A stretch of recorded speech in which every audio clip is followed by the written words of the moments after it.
Dans le cadre de développement des différents projets de partenariat entre l'Union européenne et le Royaume du Maroc, il y a pas mal de projets et de programmes qui permettent au Maroc de moderniser ces secteurs, de réussir la réforme de ces secteurs économiques, dont notamment le secteur de l'énergie. À ce niveau-là, l'un des programmes les plus importants est celui de jumelage avec l'Union européenne, qui est financé par l'Union européenne. Et dans ce cadre, la partie marocaine représentée par le ministère des Finances, de l'économie et de la réforme de l'administration, qui pilote et coordonne les différents travaux de ce programme de jumelage. Au niveau du département de l'énergie et mines, auprès du ministère de l'énergie et mines et de l'environnement,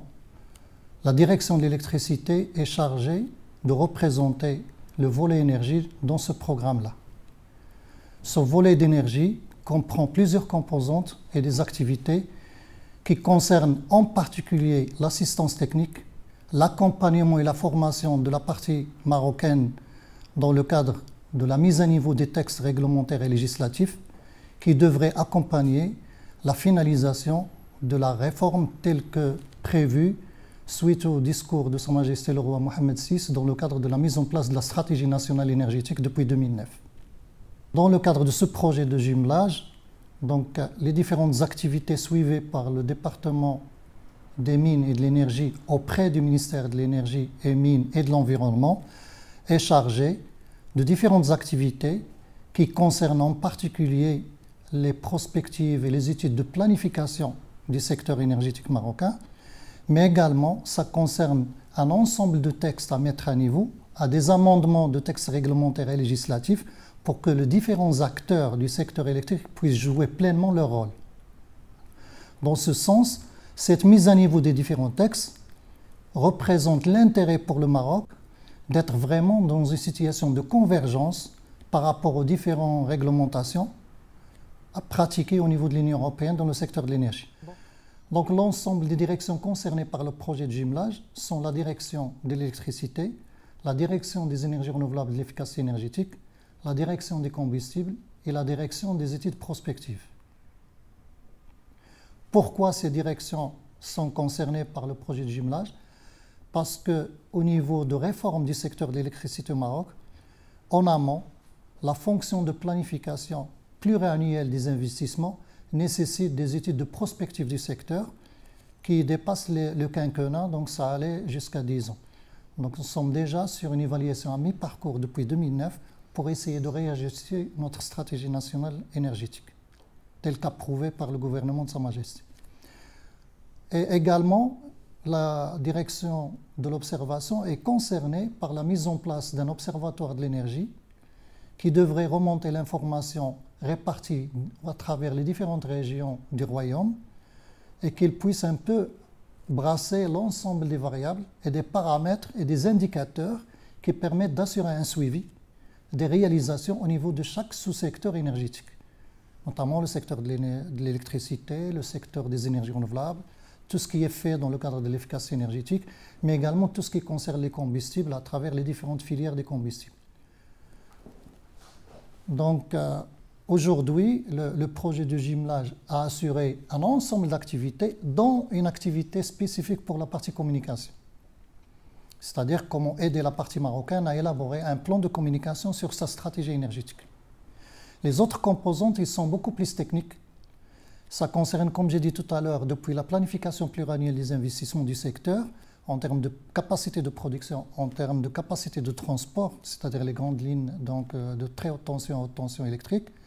mais également en termes de capacité de réseau à accepter le maximum de capacité d'énergie renouvelable développée dans le cadre privé à travers la loi 13.09 qui est faite pour inciter le privé à assurer un développement de capacités renouvelables pour pouvoir transiter par le réseau électrique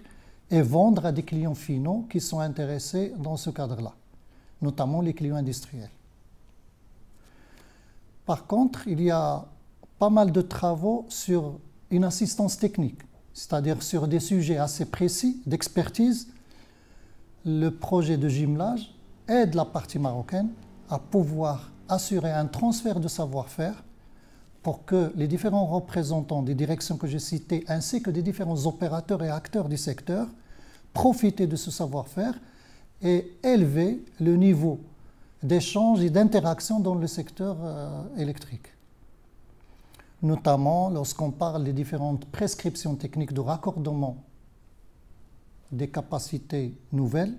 de production de l'énergie électrique par rapport au réseau électrique, que ce soit un réseau de transport ou un réseau de distribution, mais également en termes de prescriptions techniques à respecter pour accéder à ce réseau et pouvoir transiter l'électron dans les meilleures conditions techniques et économiques. Donc la question relative à l'évaluation de ce projet de jumelage qui touche presque à sa fin, parce qu'on vient de tenir ce matin le comité de pilotage du projet avec les différentes parties prenantes, notamment la partie française, dont je remercie les différents chefs de projet et les points focaux, la partie allemande, ainsi que la partie marocaine, les différents partenaires. Je tiens énormément à les remercier pour l'accélération qu'on a pu donner à ce projet-là, à la réalisation des différentes activités. C'est ce qui est de loin a constitué un effet de levier, donc, qui a permis d'atteindre des objectifs qu'on n'aurait pas pu atteindre sans l'appui du projet de jumelage. Donc cette accélération s'est manifestée avec un ensemble de textes qui sont déjà dans le pipe, c'est-à-dire qu'ils sont en cours de finalisation avec les partenaires, soit qu'ils sont auprès du secrétariat général du gouvernement, soit qu'ils sont déjà promulgués. Donc cet ensemble de textes a vu le jour grâce à ce travail d'appui et d'assistance technique et de transfert de savoir, y compris les différentes visites d'études qui ont été faites et pour lesquels les différents représentants du ministère et de la partie marocaine, parce qu'il y avait les opérateurs tels que l'ONE, tels que Mazen, qui étaient toujours dans les différentes équipes de travail. Et là, ça a permis de gagner pas mal de temps en termes de productivité par rapport à un projet pareil. Donc, surtout lorsqu'on sait qu'il y avait une phase de latence que, heureusement, a été rattrapée.